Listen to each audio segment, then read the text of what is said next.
Those are the two most significant things that are going to affect the type of person that you continue to become, is the people you spend time with and the books you read.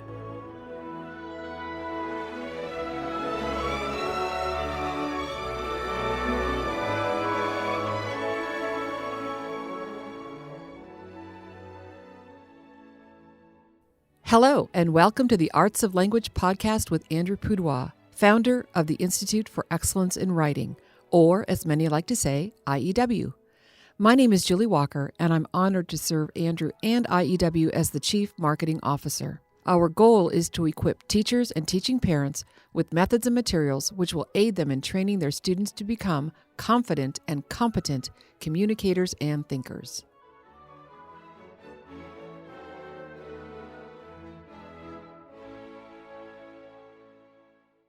Andrew, why is it that so many people I know love the idea of graduation, but yet may not be inclined to want to attend a graduation ceremony? Well, that's pretty obvious. Okay. It's tedious. It's tedious as heck. I would say it's just one of those things that you have to do for friends and relatives. Sure. Because you are showing some level of support for them. But honestly, the bigger the school, the worse it is. And I remember attending University of Oregon, or is it Oregon State? I can't remember. My sister's graduation. Okay. And it went on forever, and it was profoundly dull, and pretty much all the speeches just made me angry. And I thought, what an idiot I was not to bring a book to read. Oh. Now, I probably would not have that same problem today that I had, decades ago, because today I know how to occupy myself well in boring situations. Okay. So you could put me anywhere, and I can think, and I can practice, and I can do stuff with my mind. And still look attentive. But 20, 30 years ago, I didn't have that skill. Right. Now, I have been to a few graduations that, they had a high point. I remember one in particular. It was one of my daughter's college graduation. And I had just read this article or blog post or whatever that it was in my mind, and I was wrestling with it and figuring out what kind of response. The thing was this one, you know about it. It was titled something like this: "If you are teaching or writing 5-paragraph essays, stop it now." And it was a huge long thing, about 2,000 words, on why 5-paragraph essays were so awful, how they were, too formulaic and predictable and redundant and became a crutch for the writer, and nobody in the real world ever wants to read these things, and so you shouldn't teach this to students. This was written by, if my memory serves correctly, some middle school Chicago City Teacher of the Year. All right, so somebody. And, in my mind, I'm arguing with this, and I'm trying to formulate my response to all of his points. And it was right about that time that I sat through the Franciscan University graduation, Genevieve. Yes, your daughter. And, I didn't really want to be there, but I had to. And then the commencement address. Very well-known author, George Weigel. He wrote actually a biography of John Paul II. And his commencement address was organized exactly like a super essay. Oh, okay. It had 3 areas, and inside each of the 3 areas, there were 3 specific topics. And it was mapped, and I knew exactly what was happening. And at the end of it, I was so profoundly happy. Oh. Because he had essentially proved the opposite of what this Chicago Teacher of the Year who wanted to deconstruct 5-paragraph essays from the curriculum. Sure. Because he used exactly that type of structure. Mm-hmm. And I found it, as a listener, very comforting. And I started to understand there's this overlap between speaking and writing. Mm-hmm. And there are a few things that make it different. One is when you write something, people have the option to read it or not. Sure. But when you're speaking, unless people are going to be kind of cross the line level of rude and stand up and walk out right after you start, Mm-hmm. they're kind of stuck. Mm-hmm. So you have a bit more of a captive audience. But another difference is when you're reading something, you generally can kind of get a sense of how long this is and how it's organized. Right. Does it have subheadings about how many pages do you think it's going to be? You can skip around a little bit. When I read something, I usually read the beginning and then the end and then decide if I want to read the whole thing or not. Mm. Well, you can't do that in a speech. No. So that's why that kind of classical rhetoric idea of enumeration, Mm-hmm. which we put in our model as state your topics, Right. is so very helpful to the listener Mm-hmm. because then they get kind of the preview. And so I realized in that point that, a 5-paragraph essay, for all its strengths or weaknesses, really is part of the training in how to communicate well, not just on paper, but verbally. Sure, absolutely. And so it's funny, that thing which made me very irritated at the time Mm-hmm. has become something that I can use to help people, anticipate and understand objections to, maybe they had a teacher who said, don't do 5-paragraph Right. essays for these reasons. Anyway, that was a little off the topic of graduations. Yes. But we do have that. And then there's that walking across the stage one person at a time to Mm-hmm. get their little diploma thing. And I don't know. As you get older, you can train yourself to notice and think about more things. Mm-hmm. So one of the things that I liked to watch is the facial expressions Yes. of the kids walking across the stage. Yes. Some are clearly happy. Yes. Some are too stoic to be happy. Probably afraid that they're going to trip or something. Probably. You never know. And some kind of look distinctly unhappy. Hmm. And so, then you can kind of speculate. What would make a person happy or less happy or even unhappy Right. about that moment? Well, graduation is a rite of passage in our culture today. And so, I think people that are arranging graduations, whether it's high school or college, are mindful of that. Can we say something? Can we have the students do something that would be impactful?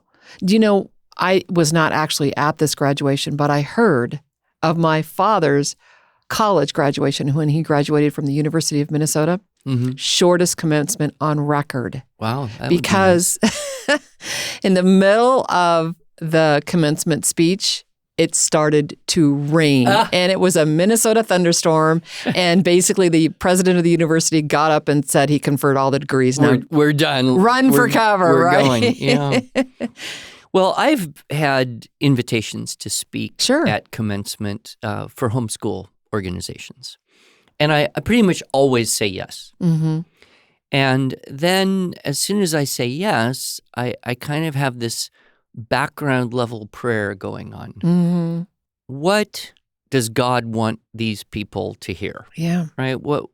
And I hope the Holy Spirit will inspire me and I will at least say one thing that is meaningful to at least one person. Mm-hmm. Mm-hmm. And knowing that pretty much no one's going to remember much, that's a task for a public speaker. Sure. When you address a group of people and you know that they're not really interested in hearing what you're saying, they are unlikely to remember much at all.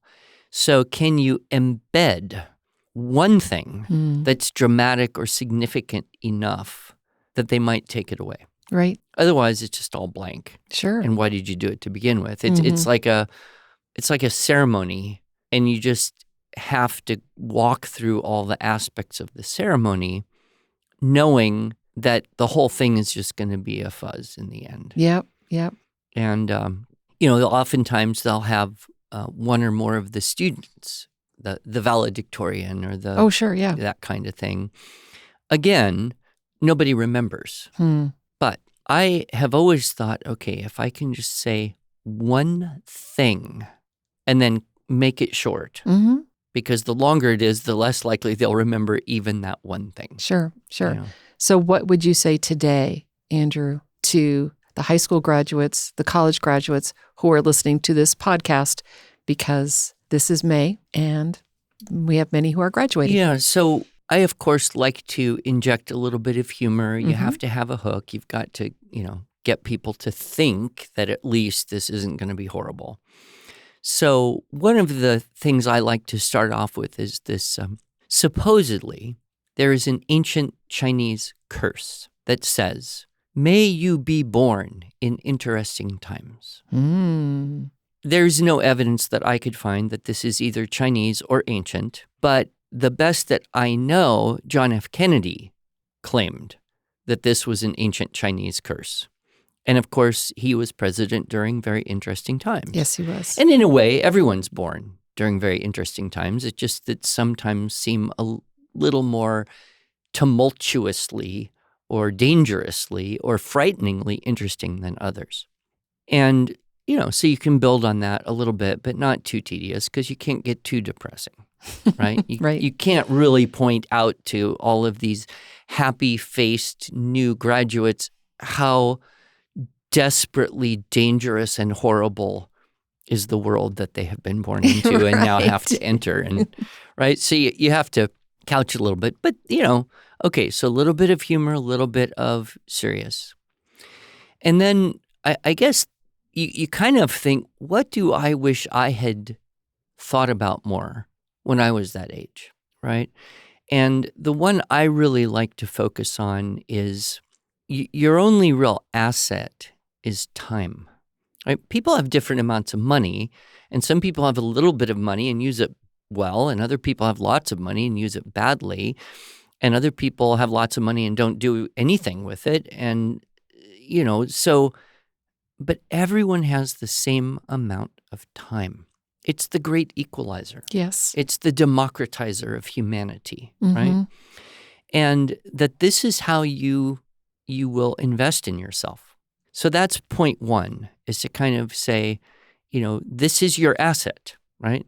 And whatever you do, go to college, don't go to college, get a job, don't go to job, volunteer, don't volunteer, stay at home, don't stay at home, get married, don't get married. It doesn't even matter Mm-hmm. where you are. You will have the same amount of time, and you will have to make the choice of what to do at that time. Mm-hmm. And then I like to point out that the thing that will have the greatest impact on you is the people you spend time with. And then, injecting a little bit of humor, there are two types of people that you have an opportunity to spend time with: living people and dead people. Okay. Right, which immediately All right. But then I will point out what I mean here is the people that you can actually be with, right, in the same room or virtually, people whose wisdom is accessible to you through conversation. Mm-hmm. And the dead people are those people who've left a record. Those are people whose wisdom you can access primarily through books. Oh, okay, right. Right. And then we could say peripherally through perhaps recordings of some sort. But Mhm. books are, in a way, as Chesterton said, the democracy of the dead. Hmm. And, if you were thinking of a democracy, ideal circumstance, we have a room of people, we have to make some decisions, right? So to make the best decision that would benefit all of us the most, we would want to give everyone who has input an opportunity to give input, but we wouldn't necessarily want to rule out those who came before and faced a similar time or similar circumstance or similar quandary. Oh, interesting. Sure. And so what has been said and written in the past that might bear upon our decision-making in the present. Mm-hmm. And I think this is one reason why politics has become in many ways just so profoundly shallow, is that the number of people educated enough to bring in the wisdom of the past into the conversation is minimal. And even worse than that is the number of people willing to even listen to the wisdom of the past. And so, where are we going with that? So anyway, focusing back on the young people, those are the two most significant things that are going to affect the type of person that you continue to become, is the people you spend time with and the books you read. And you have total control over that. You don't necessarily have control over all sorts of things in your life, and you have to learn to deal with it. But you get to choose your friends. You get to choose who to converse with. And that's the biggest shift that happens when you change environments. So if you're, finishing high school and moving out of your home and going off to live somewhere else, either to work or go to college or whatever, this is a kind of a clean slate opportunity. You're going to meet new people. And, for many kids, their experience of friendship has been somewhat random, determined by circumstances. Sure. Like, for those of us who went to schools in high school, pretty much all our friends were people that we met in a fairly random case. High school happened to be doing the same sport or happened to be in the same class. Or in my case, we played war games, and those were my friends.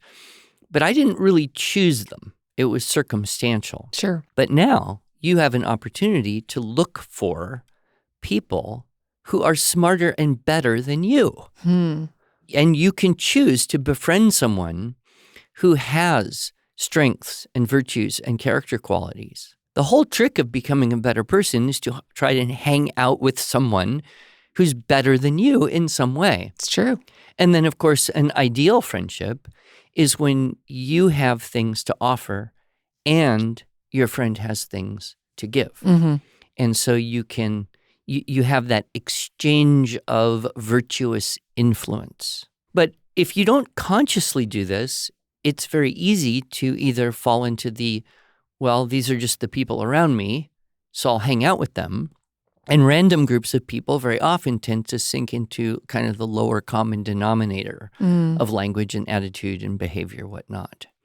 So, that's one point that I try and build in is you get to, for the first time really, you get to choose who you want to influence you.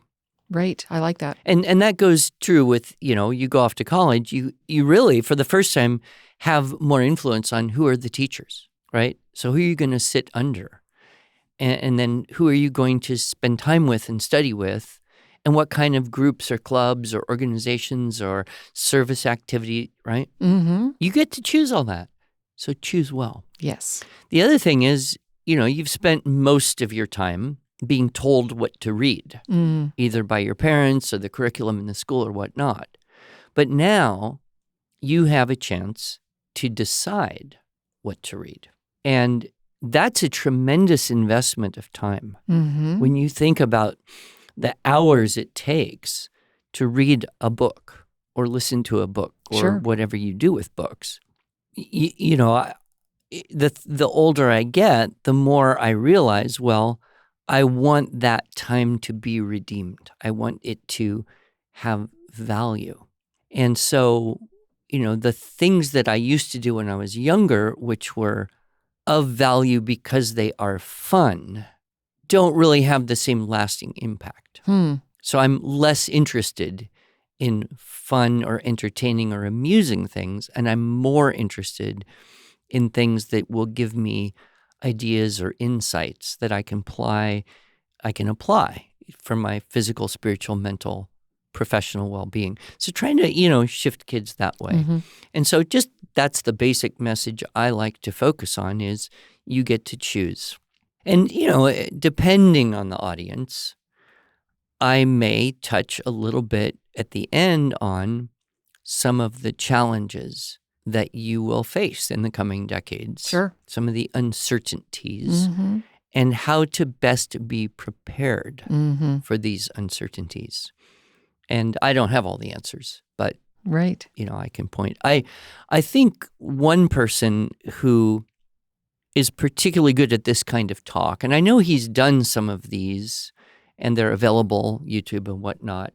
But just his whole style of teaching fits very well into this exhortation, and that would be Jordan Peterson. Oh, right. Yes. And so many young people have felt such tremendous value from hearing Peterson's basically exhortation on how to live better, right? I mean, what was his first book? Antidote to Chaos, 12 Rules for Life. Next book, Beyond Order, 12 More Rules for Life. And, I think sadly, in today's world, most kids kind of default into thinking the fewer rules I have to operate under, the more free, and therefore the more happy I will be. Well, Peterson has, I think, done a great job, as well as others.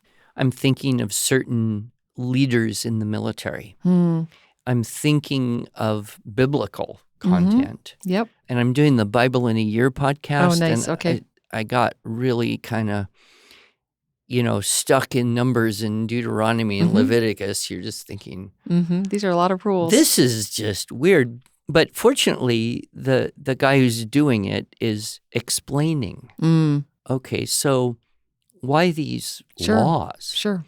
And I would say that is the demarcation point between basically a condition of immaturity and a condition of developing maturity, is when you reach the point where you realize that rules set guidelines and boundaries that make you more free. Well, and you mentioned boundaries, and I can't help but think of the Boundaries books. Henry Cloud, he wrote a bunch of them. One of them that I found really helpful to me was the One Life Solution. It's kind of like all of them put together. But one of the things he talks about in terms of boundaries, and that's setting your own boundaries. So you talk about these rules that Peterson has set.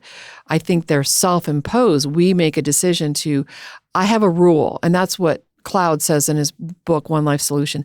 I have a rule in that I don't, and then fill in the blank. Exactly. And that's a boundary. And now you're not allowing someone to, metaphorically speaking, throw trash in your yard. Right. And that's the big difference, is when you're at home growing up, parents and teachers and schools and whatnot are setting your rules. Yes. And when you leave that environment, there's a tendency to, I think, say, hey, I don't have to follow rules anymore. Right. I can do what I want. But the really happy people are the ones who say, aha, I now have the options to continue to follow this rule or to change it, adjust it, or ignore it, depending on where's the guidance coming from. Right. And, that gets back to, the quality of friendships and influences that we have. And there's so much to unpack in this world of the rules you set for yourself. Yes. And, I think most young people, it's really hard for them to think that far ahead. Right. I love what you say to a group of teens when you say to them, do you want to get your parents and teachers to stop telling you what to do? Yeah. Yeah. The way to stop being bossed around is to boss yourself around. Exactly. The only reason people tell you what to do is because you look like you don't know. Exactly. And it is. It's very true. I was having a conversation with the XO, I think means executive officer, maybe second in command, of a large Marine base in Southern California. Okay. Homeschool dad. Oh. Came to one of my talks, and we chatted for about 15 minutes, and you could tell this was, I don't know what his rank, he would have had to be pretty high up, captain, lieutenant colonel, somewhere in that zone. Not old. You could tell, just a model person in every way. And we kind of got into this, and he said, that's the biggest thing I try to teach my soldiers. Right. Is these rules are for your freedom. Yes. When you know what to do or not do, then within that, we want you to be as creative and as individual as possible. And these rules are for not just for the benefit of our unit or our base or the Marine Corps or the security of the country. These rules are for your personal growth. Mm-hmm. And that's the hardest lesson there is to teach the recruits. Yeah. And I just love the way he put that, though. That's great. Okay, so to summarize, your advice to any person ready to commencement. I think it's interesting. Commencement Right. is a speech at the end of graduation, but it's at the beginning of their lives, right? Yes, because you're going out into something new. And there is a problem that is associated with any kind of accomplishment, and that is the realization that achieving the goal does not make you happy, right? So you could have a goal to be the valedictorian and work super hard for 2 or 3 years to get that 4.0 with all those extra, things you did. And then you stand up there, you give your speech. You could easily fall into depression after that because what happens is you've peaked out and the dopamine and endorphins are gone. And it's almost like coming off a high. Right. And so you kind of have to go into this aware that the accomplishment is not what makes you happy. That's right. And so it's a good thing that at the end of the thing you've accomplished, you're also aware that there's the beginning of the next thing, because that's what starts then a more positive dopamine release cycle. Yep. What I used to say to my kids a lot of times is check, done, next. Yes. And that's exactly right. Yeah. So in your next phase of life, students, Andrew Pudewa says, choose what you do with your time wisely and invest in good people. Invest in yourself by hanging out with good people, either dead or living. Yeah, I think that is a good general statement. And then, good heavens, we could get into the nitty-gritty of go to school, don't go to school, what kind of school, take loans, don't take loans, go into a trade, volunteer for a couple of years. There's so many possible options. And of course, we all maybe have an opinion based on our own experience as to what is the best approach there.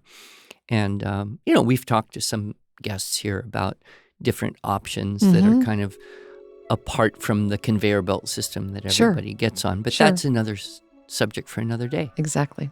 Well, thank you, Andrew. Thank you, Julie.